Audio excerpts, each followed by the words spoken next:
¿Qué tal, chicos? Pues bueno, siguiendo un poco con las secuelas del EBC, una de las cosas que debemos de tomar en cuenta al momento de valorar a un paciente es el fenómeno de las sincinesias.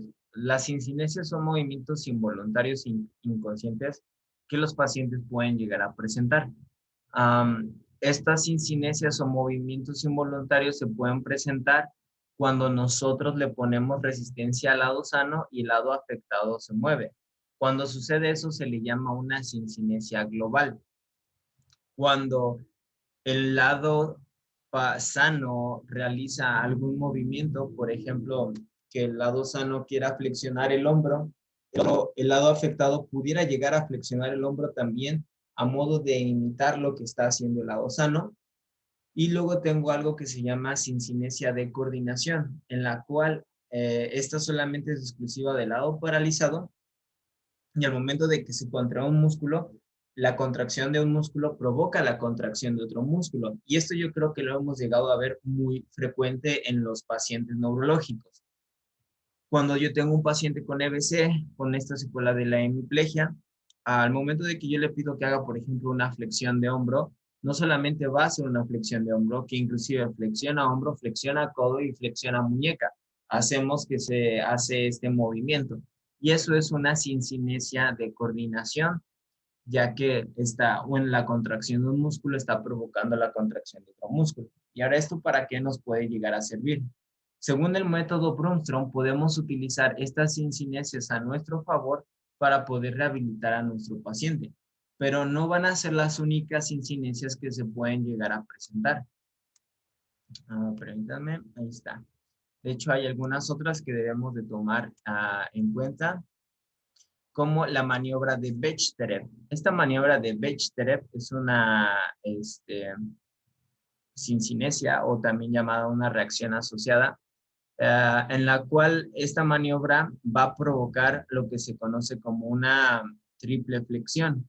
Esta triple flexión va a suceder de la siguiente manera, o sucede cuando realizo el siguiente estímulo.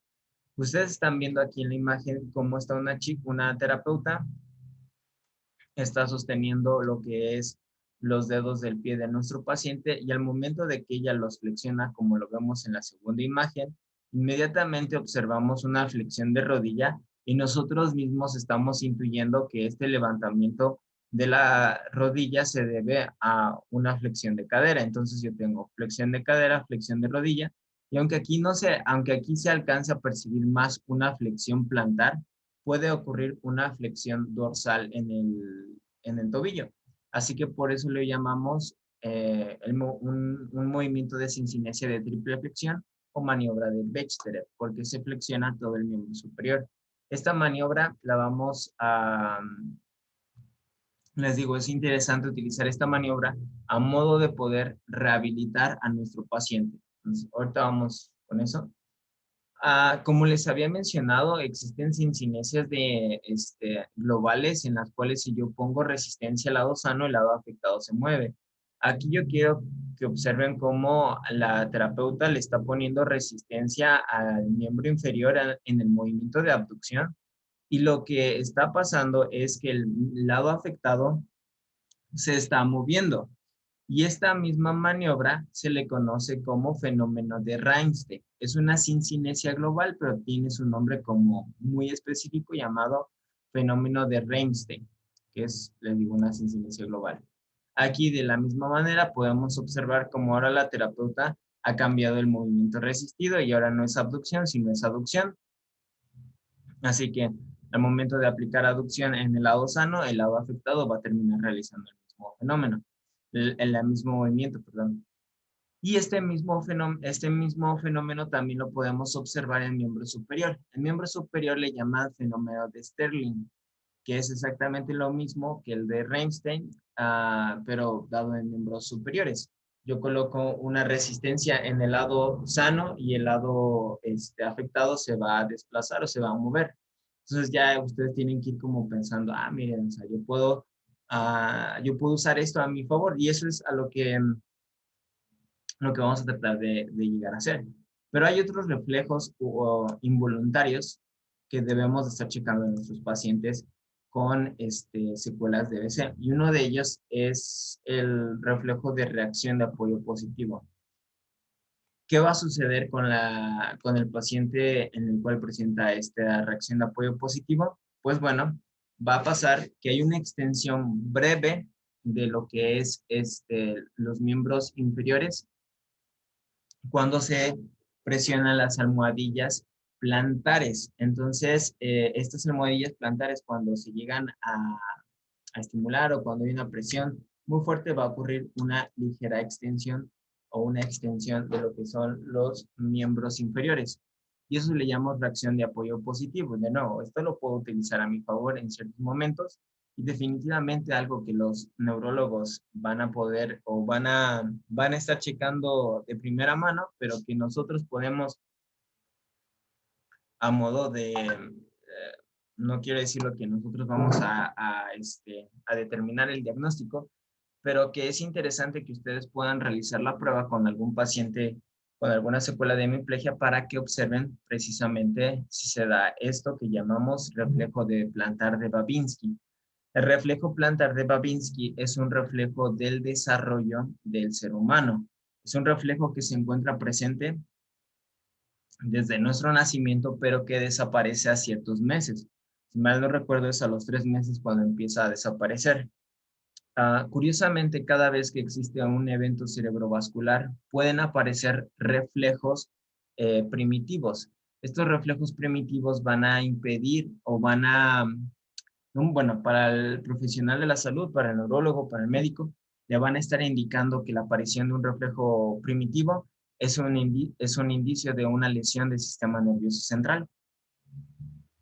Y pues es un daño, bueno, es un signo, es un índice de que hay una lesión en el sistema nervioso central, así que pues bueno, hay que checarlo. Pero nosotros también podemos, les digo, como modo, no vamos a diagnosticar, pero para que ustedes vean que, o para que corroboren, este reflejo plantar de Babinski por lo general suele aparecer cuando existen lesiones en las vías piramidales o en los tractos corticoespinales, que solamente recordemos que estos tractos corticoespinales o vías piramidales son las encargadas de llevar justamente el movimiento voluntario. Entonces, por ende, si el paciente presenta el reflejo Babinski, quiere decir que va a tener una lesión a nivel piramidal, queriéndome decir que va a tener algún problema para el movimiento. Entonces, esto igual, y bueno, ¿y cómo es el reflejo? Para aquellos que no lo conozcan. El reflejo lo podemos provocar de la siguiente manera, con lo que es aquí nos dice que con un lápiz, un alfiler, pero también lo podemos hacer con la yema de nuestro dedo gordo. Vamos a estimular la parte interna del pie, como lo observamos aquí en esta imagen. Estimulamos toda la parte interna del pie y la reacción que vamos a observar de parte del paciente es que el dedo gordo del pie se extiende y los demás dedos se van a extender como un abanico. Entonces, ese es el reflejo Babinski. Maniobra de Bechterew, maniobra de Remste y algo muy usual que suele ocurrir en nuestros pacientes con una hemiplegia es que cuando ellos estornudan o ellos tosen, vamos a obtener una sinergia flexora o un movimiento involuntario flexor.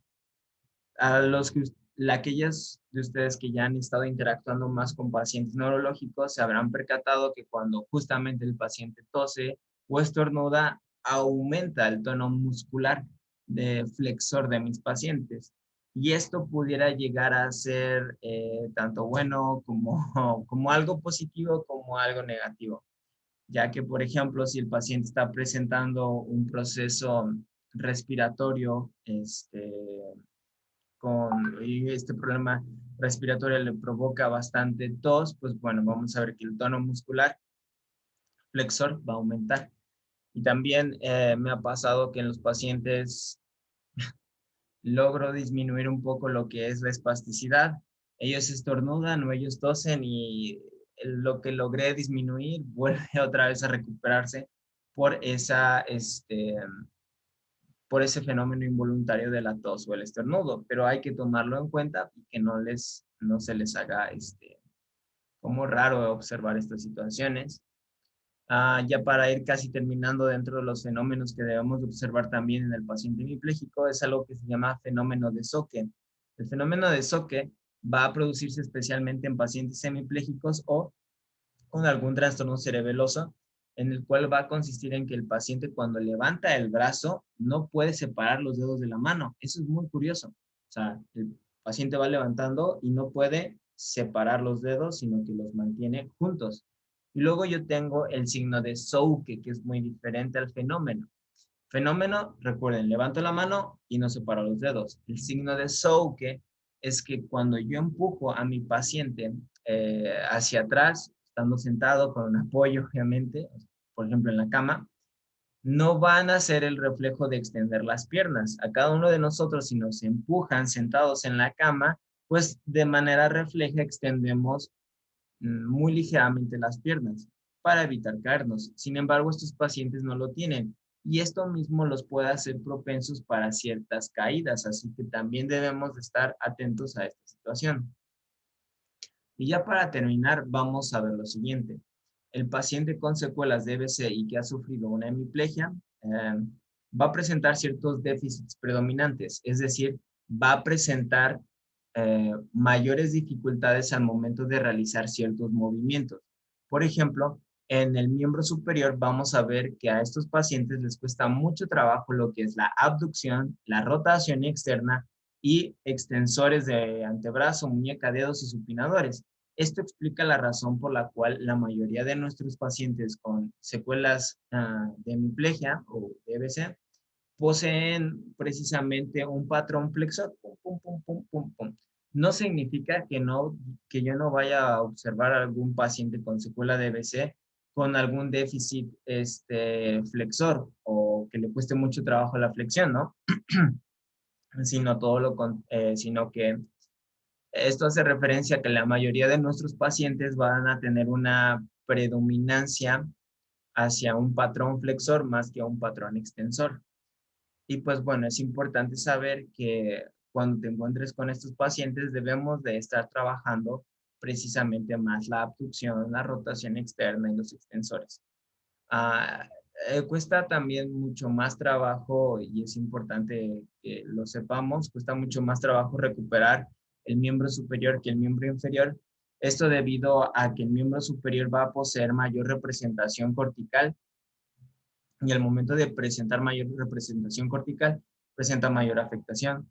Recordemos que dentro de nosotros tenemos algo que se llama homúnculo y este pequeño hombrecito, por así decirlo, que se encuentra en lo que es la corteza cerebral frontal, la corteza cerebral frontal.